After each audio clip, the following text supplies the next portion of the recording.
فرد يوم النبي صلى الله عليه وآله يمشي في مكة المكرمة. مكة هذاك الوقت كان بها يهود، لا إكراه في الدين، ما عنده مشكلة، يهودي على يهودي، إذا أيقن آن الحق يتبعني. فإجى النبي يمشي هو أمير المؤمنين سلام الله عليه ومعهم لفيف من الصحابة، طلعوا من مكة راحوا إلى أطراف المدينة، اكو ضيعة بستان هيك يروحون هناك يمين. يقول فاستقبله جماعة من اليهود على أعتاب دورهم، واقفين بباب البيت. اجى واحد قال السلام عليكم، تحية الإسلام. عليكم السلام. قال أنت يهودي تسلم تحية الإسلام؟ قال مو أنتم مسلمين احتراما إلك يا رسول الله. أهلا وسهلا، قول شنو تريد؟ قال عندنا هذا ابن زعيم اليهود، صار لنا سنين نعالج به، نستجير بالله وإياكم من كل الأمراض، عنده مرض الجذام ما يقبل يطيب،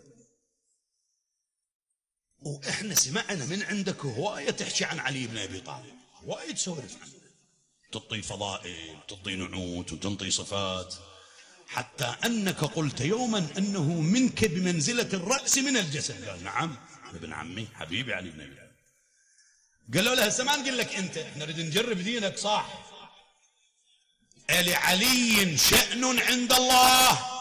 قال بلى والذي نفس محمد بيده.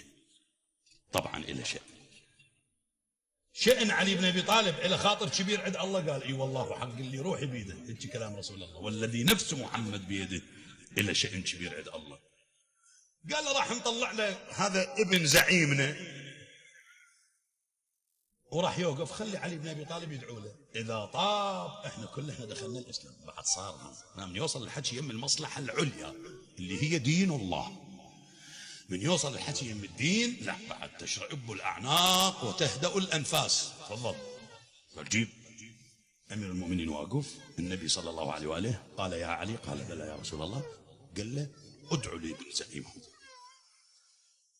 المؤمنين أخذ آيات من الذكر الحكيم، ذكر قرآن وبشار يده، قال اللهم من على هذا المريض بالصحة والعافية. فورا هذا جايبيه بالبطانية بالفراش، قام من وقته وساعته ببركة دعاء علي بن أبي طالب.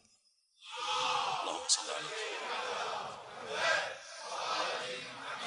بعد دعاء ولي الله الأعظم سلام الله عليه قام. هذا هم الشاب ما نكر المعروف، أول ما وقف قام التفت قال أنا أريد أطلع من اليهودية أصير مسلم. قال له حط إيدك بيد رسول الله، حط إيده، قال